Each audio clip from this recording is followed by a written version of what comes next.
Seja podcast, tenho tanto para falar. Eu sou Cris Carvalho, design thinker, facilitadora e curadora de conteúdo. Hoje eu estou muito feliz, pois estou tirando do papel um novo projeto. Estou estreando um formato diferente para o meu podcast Tenho Tanto para Falar, que é a partilha de conhecimentos e espaço para empresas e autônomos. Mas o que é isso? Com a experiência adquirida nesses mais de 7 meses pilotando Tenho Tanto para Falar, resolvi oferecer às pequenas empresas e aos autônomos uma parceria no meu podcast. Ou seja, durante 3 episódios, o Tenho Tanto para Falar será de uma empresa parceira para partilha de conhecimentos, reflexões e análises.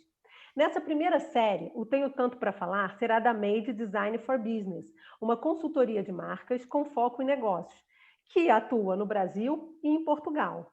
A série fará reflexões acerca do relatório, lançado pela Made em setembro, chamado Deambular, que realizou um levantamento e diversas análises de práticas globais para pequenas e médias empresas, locais para o mundo pós-pandemia. No primeiro episódio, falaremos sobre o comportamento, no segundo, sobre globalização e no terceiro, sobre design.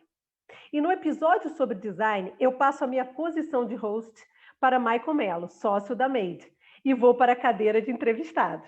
Estou animadíssima, morrendo de medo, lógico, e espero que gostem bastante. Sejam bem-vindos ao episódio da série Tenho Tanto para Falar by Made. Falaremos sobre comportamento, globalização e design para PMEs pós-pandemia. Nesse primeiro episódio, conversaremos sobre comportamento com Michael Mello e Aline Ávila. Sejam muito bem-vindos aqui no meu podcast. Gostaria que vocês iniciassem falando quem é Made e quem está por trás da Made. Oi, Cris, tudo bem? É um prazer estar de volta aqui no seu podcast, Tenho Tanto para Falar. Eu adorei a minha primeira participação e hoje super honrado de não só eu aqui, mas junto com a minha sócia, Aline Ávila, estarmos aqui com a Made Design for Business para falar um pouquinho com você sobre essa empresa que já há 7 anos eu e a Aline tocamos, né? Começamos em Goiânia, Goiás, Brasil.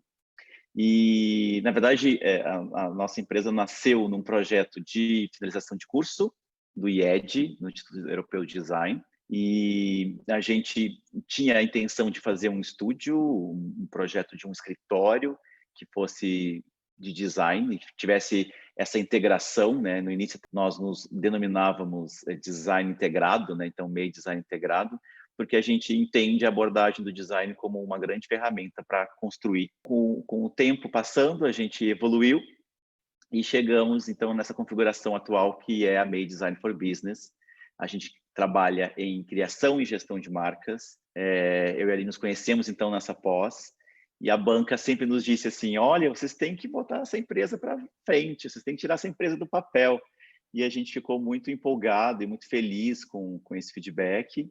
E realmente tivemos coragem e força para colocar a empresa né, no mundo. E com isso, acho que foi um grande projeto que nasceu daí. Minha formação é desenho industrial, eu sempre trabalhei com publicidade, por exemplo, sempre estive envolvido com comunicação, mas branding e gestão de marcas é uma grande paixão. E hoje, aqui em Portugal, eu faço um mestrado em cultura e comunicação. E acabo, então, por entender um pouquinho de marca nesse contexto, né, no contexto cultural.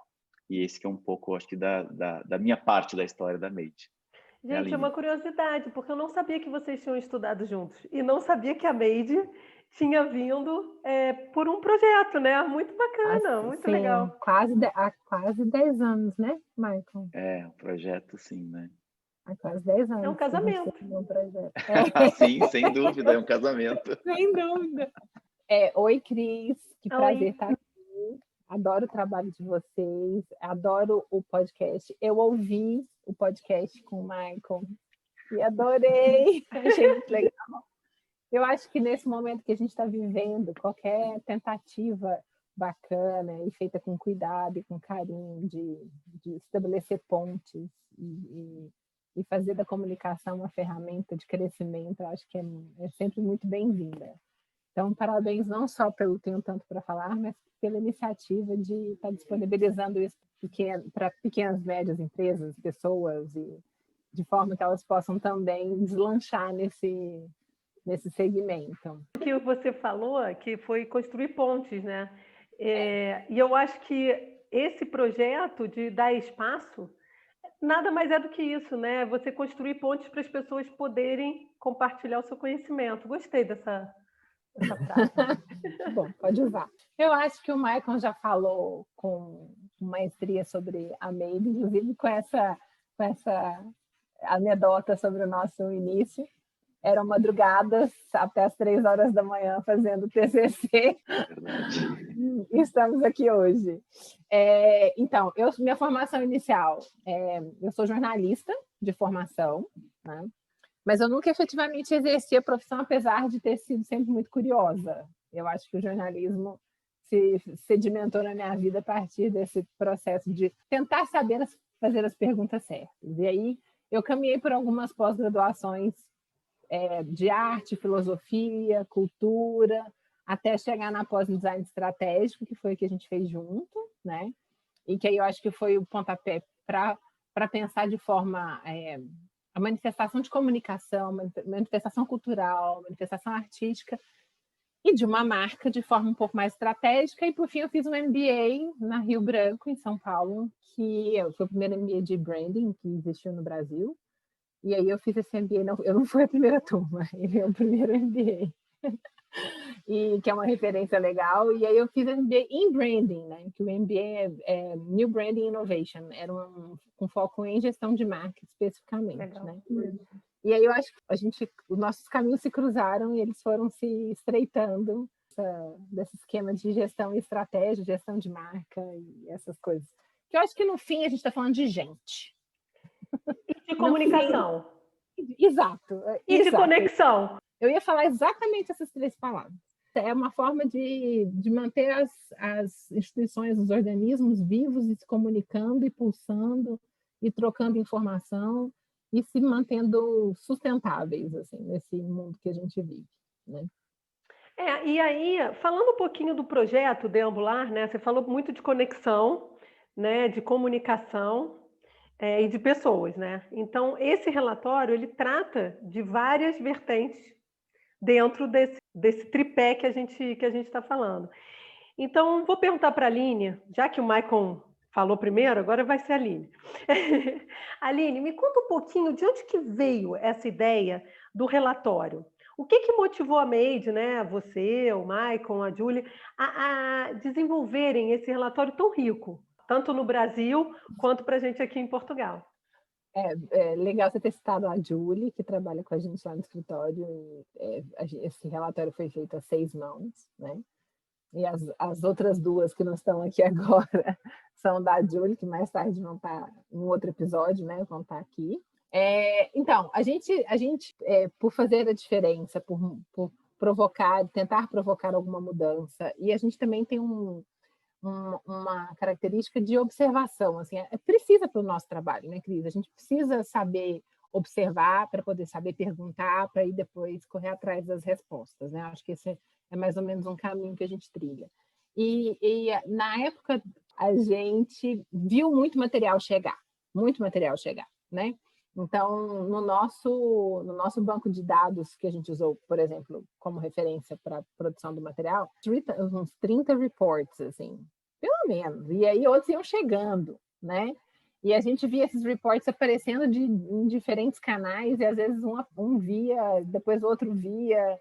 E a gente entendeu que estava rolando uma infodemia aí mesmo, sabe? Um excesso de informação. E a gente sentiu um pouco essa necessidade de parar e pensar nesse momento que a gente está vivendo e naquele choque que a gente estava vivendo naquele momento, sob uma perspectiva um pouco mais reflexiva, talvez. Assim. O nosso relatório não tem fórmulas, né? Como fazer tal coisa em 3 passos. E não é que eu esteja condenando relatórios que tenham, mas o objetivo era esse, né? O objetivo era trazer um olhar um pouco mais reflexivo sobre alguns pontos que chamaram nossa atenção. A gente selecionou alguns clusters, que a gente chamou de clusters, que é algumas concentrações assim, de assuntos, muito porque a gente precisava selecionar, senão o relatório ia ficar com 1000 páginas, não ia ficar com 100 e poucas, né? E aí a gente debateu um pouco sobre perspectivas dentro daqueles assuntos que a gente achava que eram importantes e relevantes, inclusive para esse cara que é o pequeno e o médio, que se viu nesse turbilhão desse momento do mundo, né, dessa capote que o mundo deu, e sem saber muito bem como interpretar toda essa avalanche de informações. Porque era tanta informação que fazer a conexão e traduzir para a sua realidade é muito difícil. Esse é um problema que a gente tem nesse mundo que a gente vive, né? Ponto. O excesso de informação, como pegar essa informação, como filtrar a informação, como conectar essa informação com o meu conhecimento e usá-la para a minha vida. Eu acho que isso é o grande desafio dessa geração. Mas eu acho que isso foi muito acentuado nesse momento, porque eu acho que muita gente queria produzir muita informação. Porque realmente é um prato cheio para qualquer um que estuda comportamento, qualquer um que observa comportamento, porque a gente efetivamente está vivendo um momento histórico, né? É um momento que vai estar nos livros de história mais para frente. E entender essa ebulição, eu acho que deixa qualquer um que estuda comportamento salivando. Era normal esse excesso de coisas que vinham, né? Então, a nossa intenção era trazer um pouco. E até o título que o Maicon, vou deixar o Maicon falar um pouquinho sobre o título, porque veio muito do português de Portugal. Só um parênteses, tá? Eu tive que procurar para saber o que é, tá, Maicon? Eu faço Flanar, a gente que estudou design, comunicação, a gente sabia do Flaner, a gente sabia, né? A gente já estudou isso. Aí, não, mas aí ele teve deambular. É charme a mais. O deambular veio, inclusive eu tive o primeiro contato com essa palavra aqui em Portugal, na Faculdade de Belas Artes, né? E o deambular é utilizado, enfim, como uma técnica de caminhada e observação, né? Então, enquanto você caminha, você observa e essa observação, claro, vão te trazer insights, vão te trazer ideias, né? Então, a gente tinha muito essa perspectiva, né? De que enquanto a gente estava passando por esse momento, né? A gente até falou no início do relatório, na jornada, exatamente, né? Durante essa jornada, e todos em casa, né? Consumindo aquele tanto de informação, e a gente falou, olha, então vamos pegar essa caminhada nossa e vamos identificando alguns textos, vamos tentando fazer alguns recortes, né? De coisas que a gente vai encontrando pelo caminho, e a partir disso a gente faz então uma análise para poder ajudar as pessoas também, ajudar as empresas, tentando fazer algumas conexões e tentando construir algumas pontes, né? Tentando fazer uma ligação e uma conexão com esse mundo, né? Com esse impacto que era global, mas que tinha reações, consequências muito locais, né? Muito regionais. A gente fala disso também, por exemplo, no cluster de globalização. Então, foi uma jornada muito gostosa, apesar de um momento muito difícil, né? Mas foi um trabalho muito, muito proveitoso, assim, para nós, principalmente, né? Internamente ali. E depois, por estar aqui nesse momento, compartilhando com todos vocês também. Já que você explicou um pouquinho sobre o que é, né, a palavra, como veio esse nome, eu queria primeiro falar com a Aline que realmente o que eu amei do relatório, eu acompanhei a gestação do relatório, né, Aline, daqui de Portugal, porque o Maicon vinha, mostrava, falava e comentava. Eu gostei muito porque ele não se propõe a fórmulas mágicas, também não condenando as fórmulas mágicas, é só porque são tantos contextos diferentes que a gente está falando nessa pandemia e tantas formas diferentes que a gente recebeu, né, a pandemia e o confinamento, que eu achei muito interessante de vocês refletirem sobre o que está acontecendo. E, a partir disso, filtrando esses assuntos todos que estavam chegando, como que as pessoas podem colocar isso na realidade delas? Então, tem vários momentos do relatório que vocês colocam aquelas pílulas que vocês mostram o que já está sendo feito em cada cluster, né? O que já foi observado, que aí vem muito do deambular, que enquanto eu estou passando na jornada, eu já vou observando e tem aqui alguns exemplos que podem ser copiados, que podem usar como referência, enfim, as pessoas podem utilizar. E aí eu queria voltar um pouquinho para o Maicon, falando sobre o comportamento. A gente está passando aí, né? A Aline brincou que no Brasil ela ouviu alguém falar que depois da pandemia, como se a pandemia tivesse acabado e a gente estivesse no pós. Aqui na Europa a gente está no reconfinamento, né? Então a gente já passou pelo susto da pandemia, que ninguém sabia o que era. Então você não queria sair nem na rua para ir no supermercado, você tinha medo. Depois você se acostumou, né? E aí foi indo, foi abrindo. Aí você desconfinou. Depois que você desconfinou, você confina. Parece até a abordagem do design, né? Abre e fecha, né? É o duplo diamante total isso, né? Mas enfim, mas o que eu gostaria de saber, Michael, é assim, na sua visão, como que essa jornada que a gente está passando, ela está influenciando a nossa relação com as marcas, né? Porque acredito eu que esse relacionamento mudou muito nesse período. Eu não sei como que você vê, né? Até é interessante falar sobre isso. A gente fez alguns papos como esses também com algumas turmas, né? Fizemos com a turma da Universidade Federal de Goiás, fiz também um papo com a turma da Universidade Católica de Brasília, e nesses papos sempre surgiram um pouco dessas preocupações, assim, né? Dessa relação com as marcas hoje, né? Nesse momento.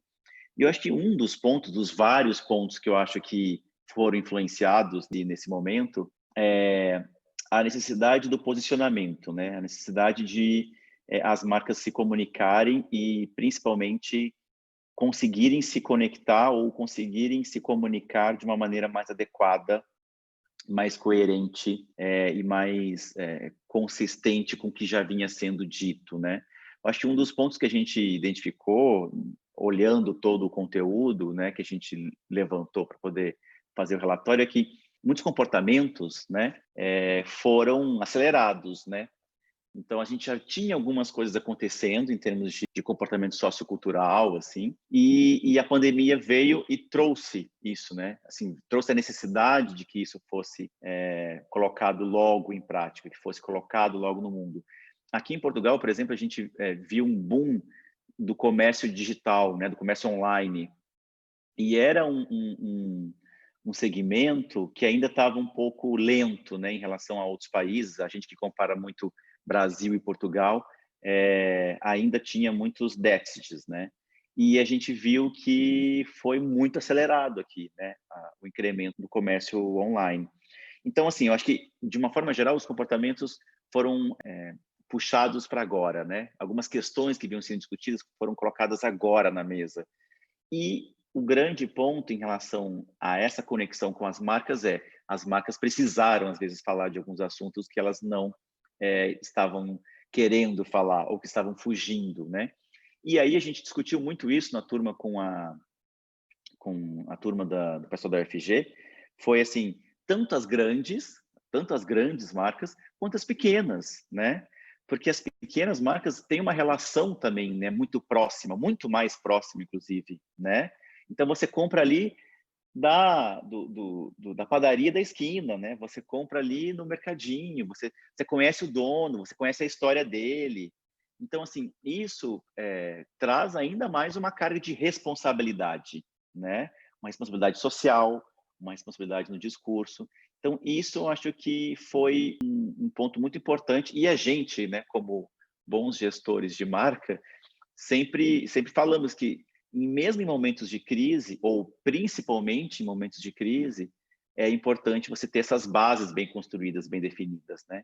Então, se você tem um posicionamento de marca na mão, se você tem um propósito de marca na mão, você sabe como se colocar naquele momento, né? Que é de crise, que está todo mundo ali instável, né? Que está todo um contexto de instabilidade. Você acha que humanizou mais esse discurso das marcas? Porque eu acho que ela é boa, mas eu não sei se tem uma resposta assim para ela, sabe? Papum. Eu acho que a humanização foi colocado mais na mesa.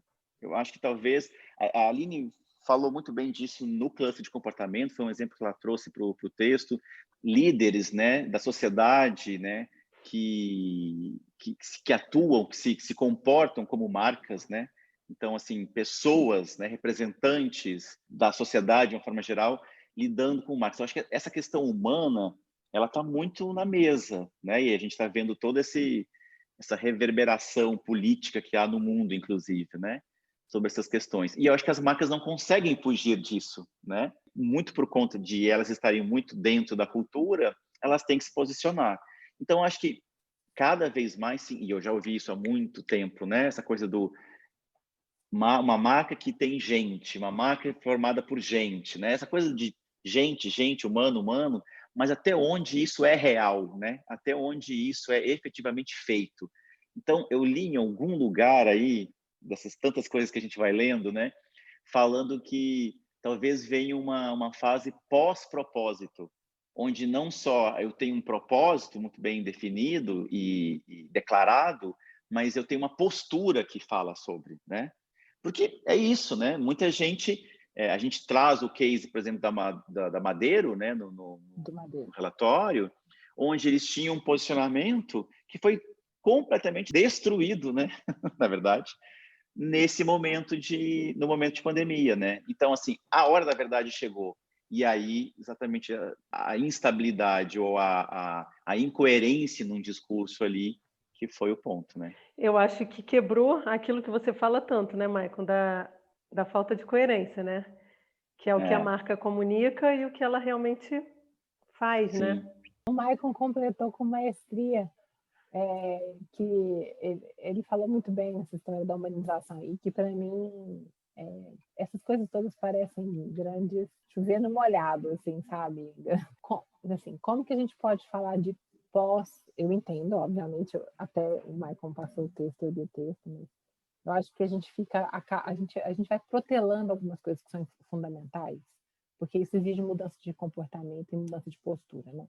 Num dos papos que a gente fez sobre o deambular, uma amiga minha falou assim: as empresas são o que elas fazem, a gente é o que a gente faz. Para a gente que é mãe, por exemplo, a gente sabe que isso é óbvio, né? É Não óbvio, tem jeito. é o exemplo, né? É a obviedade da obviedade. Assim, não tem como se educar se não for pelo exemplo. Não tem como você criar conexão se você não estiver sendo verdadeiro com o que você coloca, né? A gente, desde sempre, lá na Made, fala que a relação das marcas com as pessoas é um relacionamento.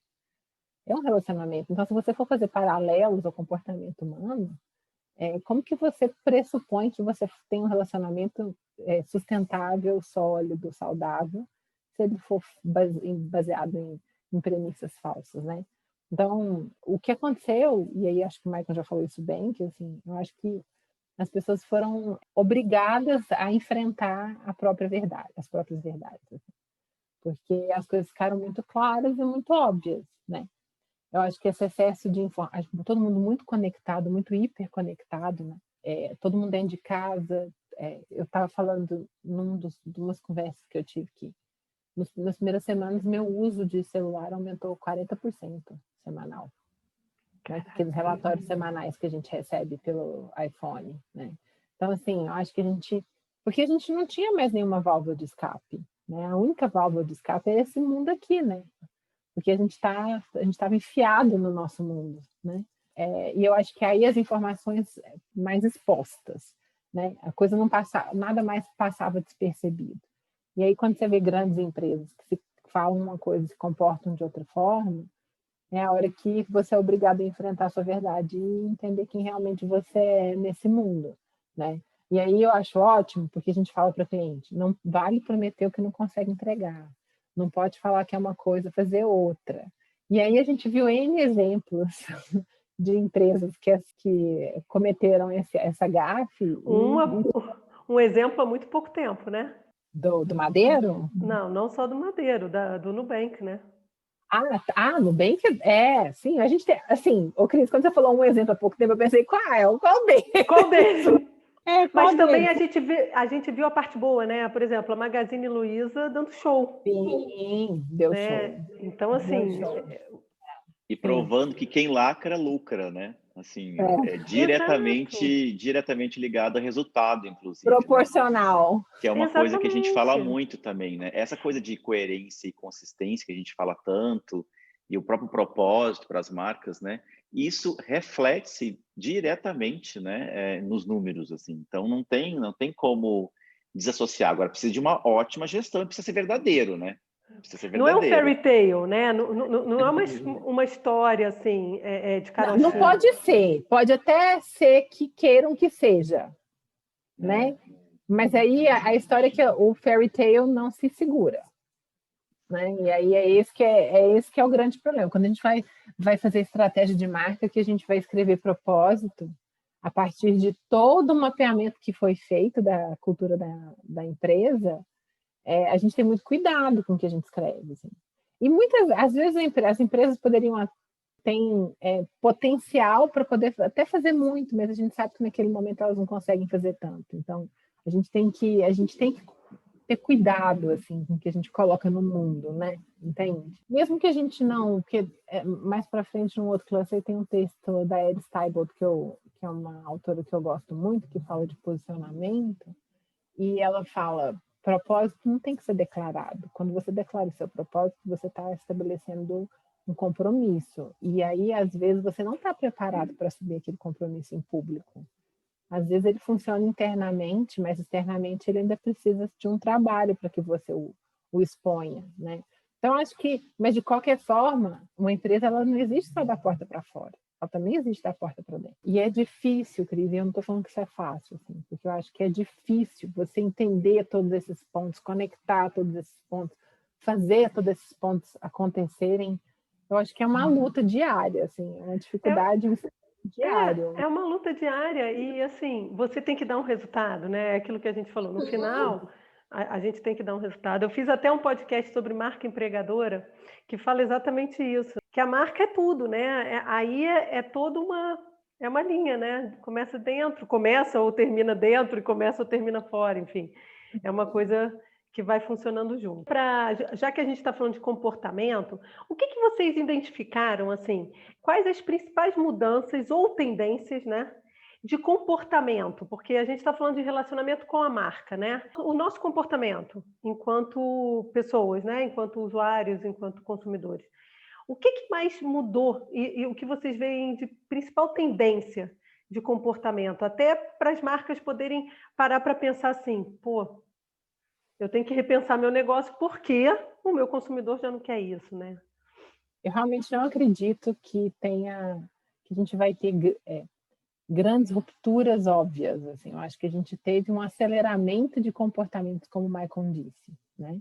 Então, quem comprava alguma coisa online se habituou se aproximou mais desse mundo online, sabe? Quem não utilizava a internet como uma ferramenta de ajuda para a escolha de produtos e marcas, por estar mais próximo da internet nesse momento, acaba se vendo naquela situação.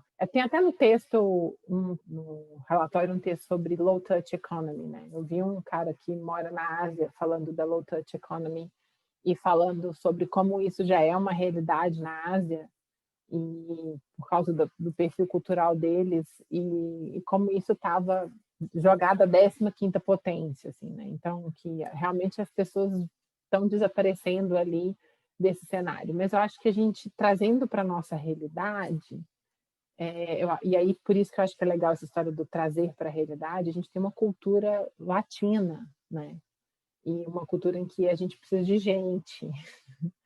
Então, eu acho que até a dificuldade do confinamento, a dificuldade em se manter em casa, vem muito dessa história, dessa necessidade de contato. Né? Eu, nos N artigos que eu li e dos papos que eu participei, se pontuou muito isso. Assim. As pessoas não vão deixar de querer ter contato com pessoas, mas esse contato vai ser diferente. Né? E talvez esse low touch, que é um low touch que na Ásia acontece ao extremo, eu acho que para nós talvez seja um touch com mais cuidado, né? Um touch que mostre que você está prestando atenção no outro. Você falou mais cedo num papo nosso, né? Que máscara hoje em dia é uma questão social, de respeito social, né? E eu acho que tem alguns outros protocolos e comportamentos que vão se tornando respeito e um sinal de respeito, de cuidado, de carinho, de atenção. E aí, quando você se relaciona com marcas que não conseguem disponibilizar isso, aí vai ficando mais complicado, né? Eu vou dar um exemplo prático, muito operacional no dia a dia. A minha irmã é muito cuidadosa, porque minha avó de 90 anos, idosa, mora com ela, e ela precisava instalar o ar-condicionado, e ela acabou escolhendo um ar-condicionado que ela tinha comprado para um dos quartos da casa dela, ela acabou escolhendo uma empresa, porque quando o rapaz chegou lá, ele deixou a mochila dele do lado para fazer o orçamento. Ele deixou a mochila do lado de fora, ele pegou aquele negocinho de pé, de proteção de pé, tirou do saquinho, colocou na botina dele, para ele não entrar com a botina, tirou o negócio da moto, higienizou a mão antes de entrar na casa dela, para fazer o orçamento. Ou seja, a nossa forma de escolha pode ser que mude. Sim, porque mas eu acho que no fim as necessidades são muito parecidas, entende? É que agora eu acho que essa é a forma de mostrar cuidado, carinho e atenção, né? Mas o que as pessoas querem é isso, sempre foi cuidado, carinho e atenção, né? Isso sempre Exato. foi a base de qualquer relacionamento humano, né? Mas eu acho que agora, por isso que eu acho que assim, não é necessariamente um low touch, mas um cuidado com touch, sabe? Então, assim, e aí ela ficou tão impressionada com o cuidado que ele teve ao entrar na casa dela, que ela disse que nem olhou qual o valor, a diferença de valor, assim. Porque os outros, ela disse que teve um que ficou para fora da casa dela. Então, assim, é que nem máscara não estava usando, né? Então, é isso. Quando você chega num restaurante, vai ter o álcool gel em cima da mesa? Será que o restaurante vai... A gente foi num restaurante em Brasília, quando o Maicon estava aqui, que a gente chegou, tinha um saquinho para a gente colocar a máscara. Porque você tira a máscara e às vezes você não tem onde colocar e ela suja, você tem que colocar ela de volta. Então, eles tinham um saquinho para você colocar a máscara dentro enquanto você comia, né? Isso mostra cuidado, isso mostra atenção. Então, eu acho que entender qual que é o cuidado, qual que é a atenção, qual que é esse olhar que tem que ter agora, eu acho que é importante para a sobrevivência das marcas. E talvez isso seja uma mudança de comportamento, seja a observação mais atenta a esses pontos. Porque, no fim, a gente é gente que quer se relacionar, que quer dividir experiências, que quer criar pontes e fazer conexões. Todo ser humano tem essa necessidade. Eu acho que a base do ser humano é se conectar, né? Tudo que a gente faz é visando uma conexão, né? Então, gente, a gente está chegando aqui ao fim do primeiro capítulo, então eu vou fazer a última pergunta. No relatório tem uma passagem que me pegou bastante, que é: nunca tivemos tanto acesso à informação. São múltiplos os canais e formatos de mídia à nossa disposição. Vale lembrar que essa realidade ainda não é a de todos os brasileiros. Novamente, a web se torna protagonista. Navegamos em um mar agitado, onde os papéis se misturam em movimentos fluidos. Ora somos consumidores de conteúdo, ora produtores e ainda disseminadores. Quem gostaria de comentar? Não, eu acho que essa fala é muito forte mesmo e bacana que isso te chamou a atenção, assim. Primeiro que eu acho que ela tem essa conexão com a infodemia, né? Que a gente estava falando um pouquinho atrás aí, sobre a quantidade de informação que a gente tem acesso, né, de uma forma geral. A gente fala até dessa sociedade em rede, né? Onde a gente vive. Mas também, e aí eu acho que é um fator interessante, que é um comportamento interessante, que é produzir conteúdo, né? A gente tem acesso a isso tudo e tem uma capacidade muito grande hoje de produzir conteúdo, né?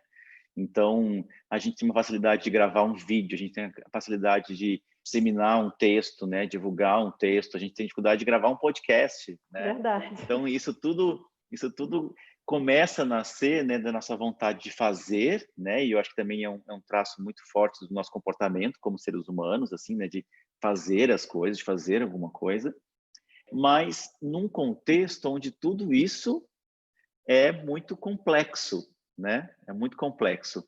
Eu estou lendo um livro do Juan Costa que fala sobre marca e ele estava explicando que ele faz uma associação sobre marcas e sistemas complexos. E ele fala sobre a diferença entre complicado e complexo, né? Porque o complicado não necessariamente tem solução, né? Porque não está dentro do mesmo sistema. Agora, o que está complexo, o que é complexo e está tudo dentro do mesmo sistema, Tem solução, agora precisa ter uma gestão disso. E eu acho que o ponto que a gente vive hoje nessa relação é muito essa, né? Ou seja, eu tenho acesso a muita informação, eu tenho condições de criar mais informação a partir dos conteúdos e das ferramentas que eu tenho acesso.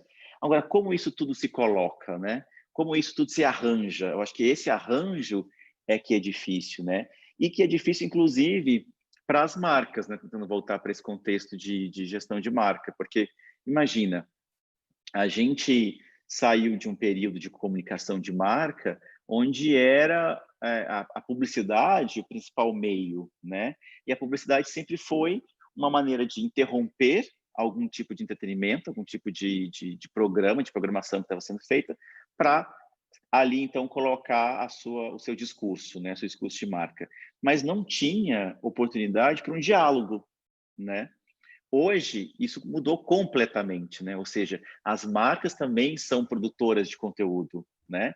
As marcas também consomem conteúdo, disseminam conteúdo. Mas como, né? Como fazer isso? E como ser coerente com isso? De novo, né? Nessas questões da coerência e da consistência, né?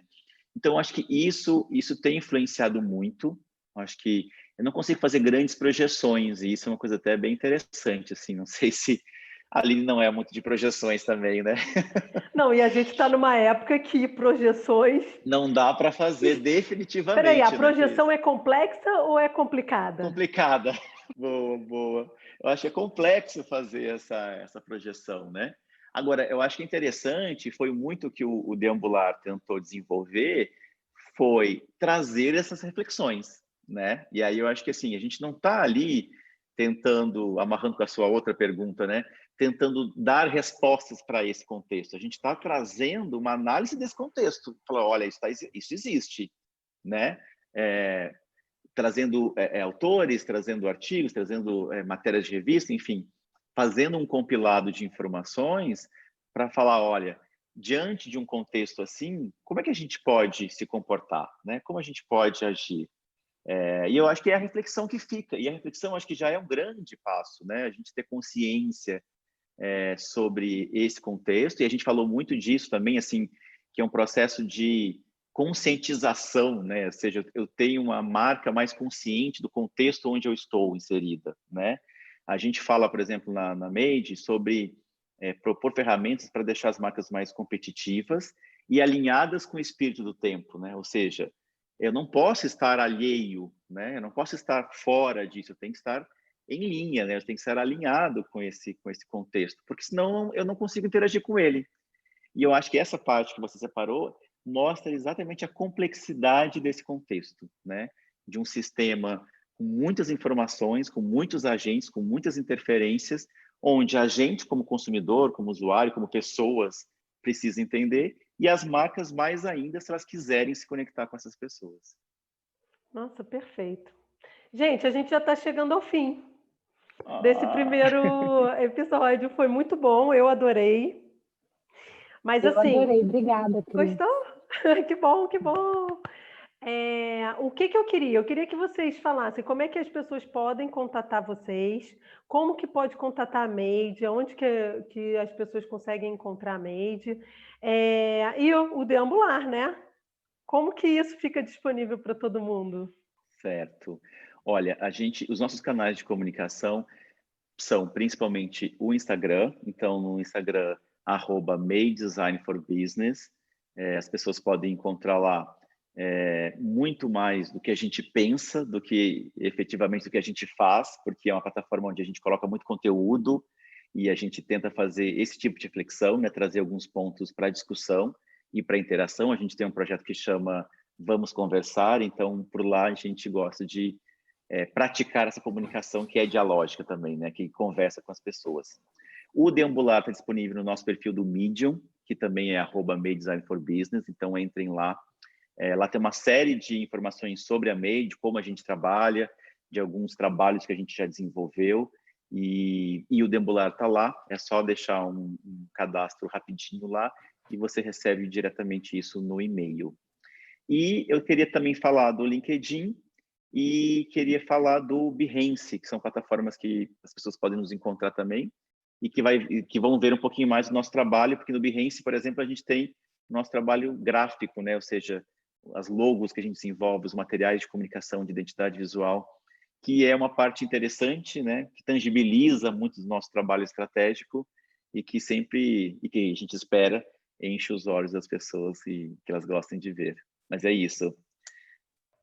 Oba! Obrigada, gente. Eu que agradeço. Um beijo. Obrigado, Cris, pela oportunidade. Grande Obrigada, beijo. Cris.